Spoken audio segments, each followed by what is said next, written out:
After coming back from work, my husband hugged me and froze. He pointed at my shirt and said, "What is this?" He looked pale. "What is what?" I asked. "Don't you notice?" Soon, I noticed it too, and my jaw dropped. 12 days later, his mother watched a video and started screaming. When Jake came home from work, he dropped his keys into the ceramic bowl by the door, called out my name, and wrapped his arms around me, same as always. Except it wasn't. Because this time, he froze. Just like that. As if someone hit pause in the middle of his breath. I felt it immediately. His arms stiffened. Not like he was hugging me, but like he was holding a ticking bomb. He pulled back and stared at my shirt. "What's this?" he asked, barely above a whisper. He was looking at it like it was the first time he'd ever seen it, like I'd walked out in a firefighter's uniform or someone else's lingerie. "What is what?" I asked, trying to find some logic in the moment. "You don't smell it." I pulled the collar to my face, inhaled, and then I froze too. It was a scent. Masculine, sharp, lingering. Not Jake's cologne, and definitely not my laundry detergent. It was cologne with strong notes of owns a sports car, chugs energy drinks, and yells into his Bluetooth. One of those smells you can't unsmell. But I had just taken this shirt out of the closet, just now. I started to explain, but Jake had already turned away and walked to the shower without a word. I stood in the kitchen staring at nothing, like the answer might be written in the air. The shirt was clean. It had been hanging in my closet all week. I even remembered when I ironed it. And I sure as hell hadn't doused it in some other man's cologne. But someone else could have. Someone who had access to our house. Which meant Carol, Jake's mom, the HOA sweetheart, queen of passive-aggressive remarks, master of the phrase, "no offense, but..." She'd been here that morning, said she wanted to check the filter under the sink. More accurately, she volunteered herself for the task. Called while Jake and I were getting ready for work. "I'll just pop in real quick and take a look at the dishwasher. You said it's making that weird sound, right?" "Sure," I'd said. "The spare keys under the doormat, same as always." How sweet of us. How stupid. I had a choice. Pretend nothing happened. Convince myself it was random, or... No. This wasn't the first time. It wasn't the first time her visits left behind. Traces. A spoon left in the wrong place. A blanket folded the wrong way. Once, I found one of her signature sticky notes in the kitchen.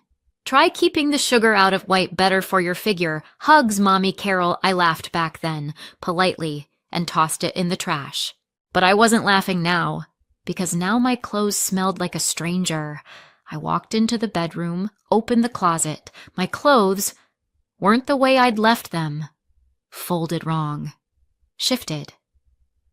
I ran my hand over the shoulders of my shirts. Yep, another one. Fainter, but the same cologne. Carol. The woman who stood at our wedding and raised her glass with, "Thank you, Emily, for unexpectedly entering Jake's life.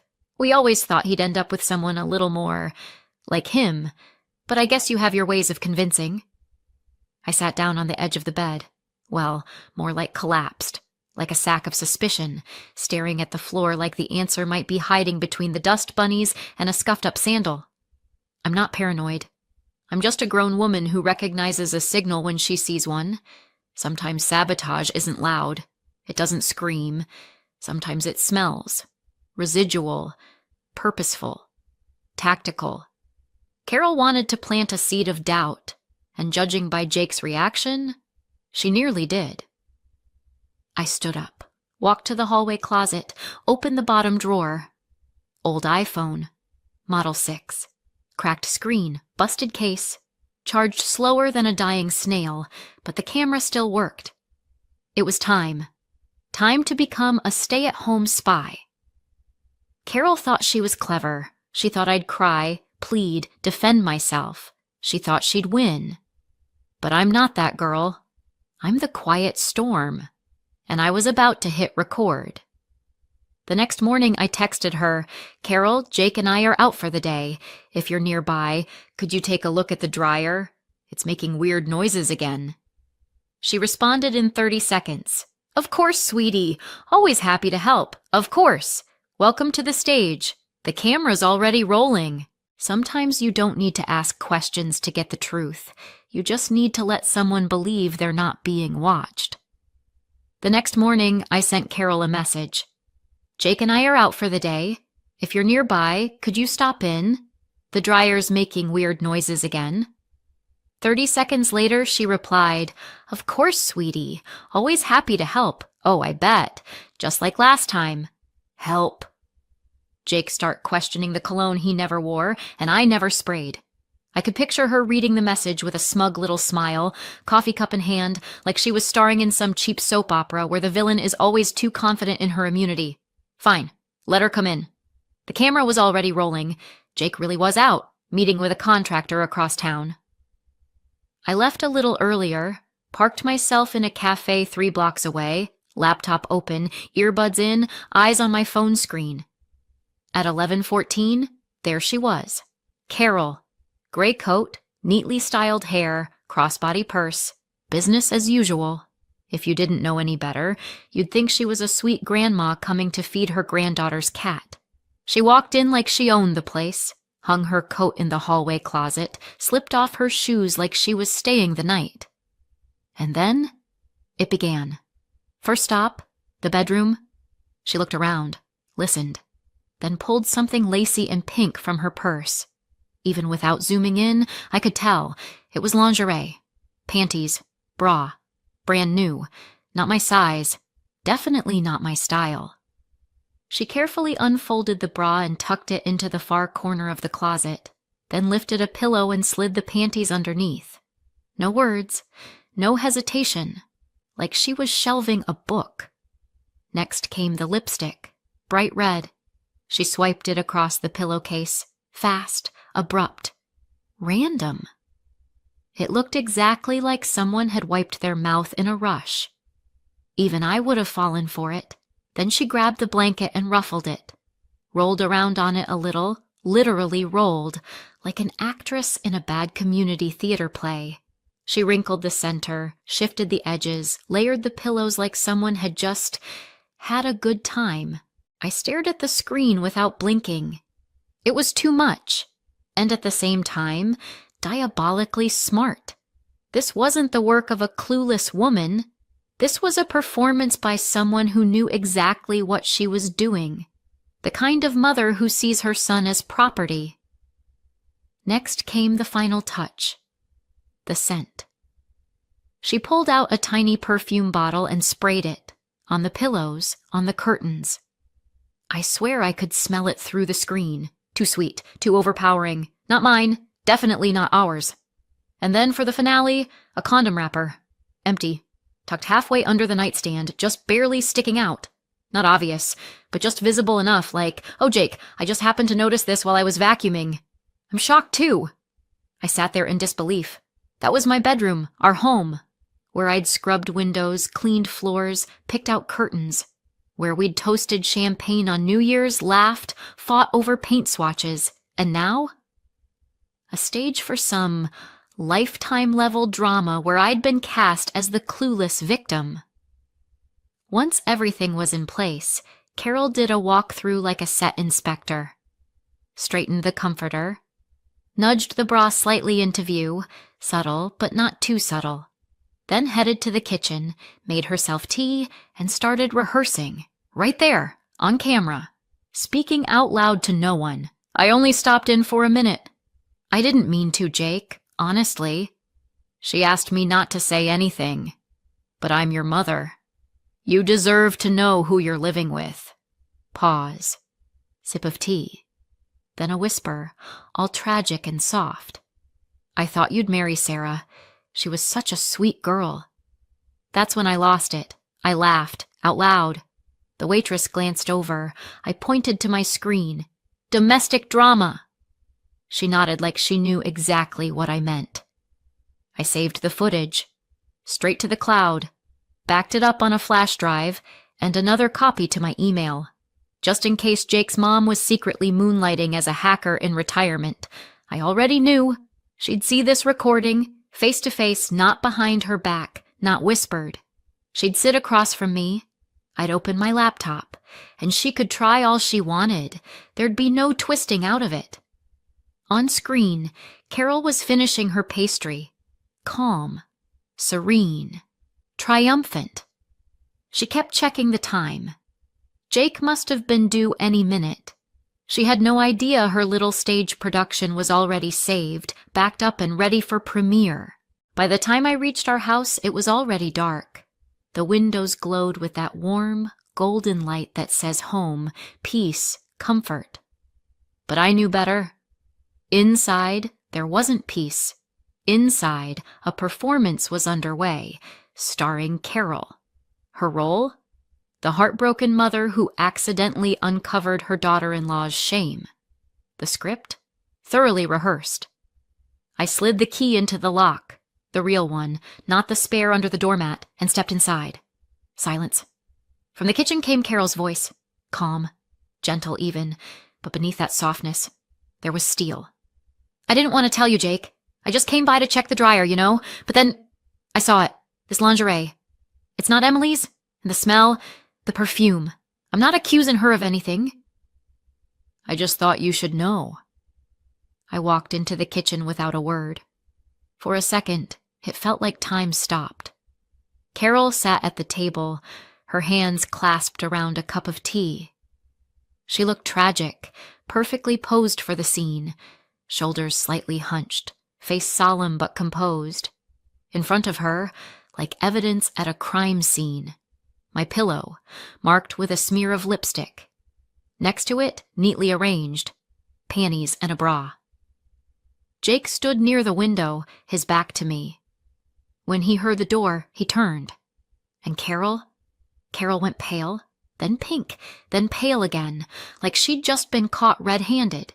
You could almost feel her fear hanging in the air. Emily, I thought, you said you'd be gone. I was, I said evenly. Now I'm back. Silence. I took off my coat, hung it on the hook, walked to the table and sat across from her. I didn't look at Carol. I looked straight at Jake. Do you want to know where this lingerie came from? I just...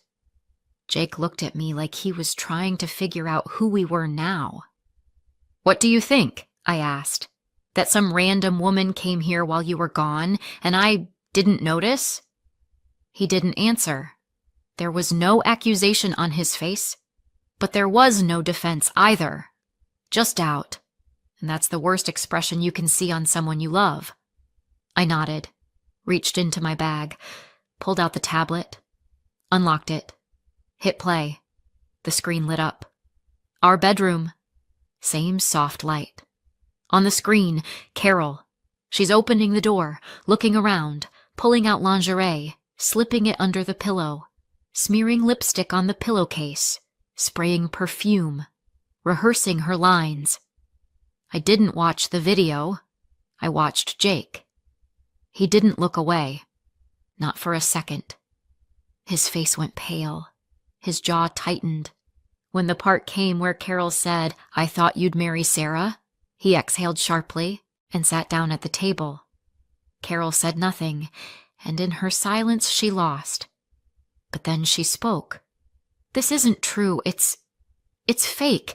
You recorded me? Yes, I said, because I didn't know how else to protect myself. You set me up. You set yourself up, I replied. All I did was hit record. The rest is all you. She turned to Jake. Son, I just wanted you to see the truth. I saw it, Jake said. Thank you. Quiet. No yelling. But there was something new in his voice. Something final. Carol stood up, picked up her cup, set it in the sink slowly, as if stalling for time. Then she turned. So now you believe her over me? Jake looked right at her. I believe what I see. Pause. And you know what? I don't want you coming here when we're not home. Carol flinched. What? The key under the doormat won't be there anymore, he added. If you want to come over, call first. Ask. You're kicking me out? I'm setting boundaries, he said. Boundaries we should have set a long time ago. She stood at the door. For the first time, I saw her not just thrown off, but truly broken. The mask was gone. All that was left was a woman who'd lost. You'll regret this, she muttered. One day, you'll see who you chose. I smiled. Not mean, just steady. He already knows. She didn't slam the door. She just left. Quietly. And the house was quiet too. Really quiet. I sat back down. Not right away. First, I walked around the room, made sure nothing smelled like her perfume anymore. Only then did I sit next to Jake. He was still staring at the table. I'm sorry, he said suddenly. I shouldn't have doubted you. Doubt is normal, I said. When someone lies with that kind of face, it's hard not to believe.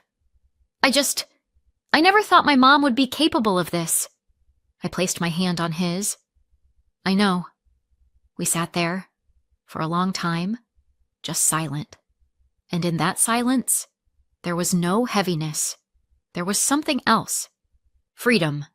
Freedom from the performance that had gone on for far too long. 6 days passed. 6 calm, quiet, oddly balanced days. No walls shaking from passive-aggressive tension. No sticky notes with sweet little tips. The pillows stayed fluffed. The bed remained smooth. The closet untouched.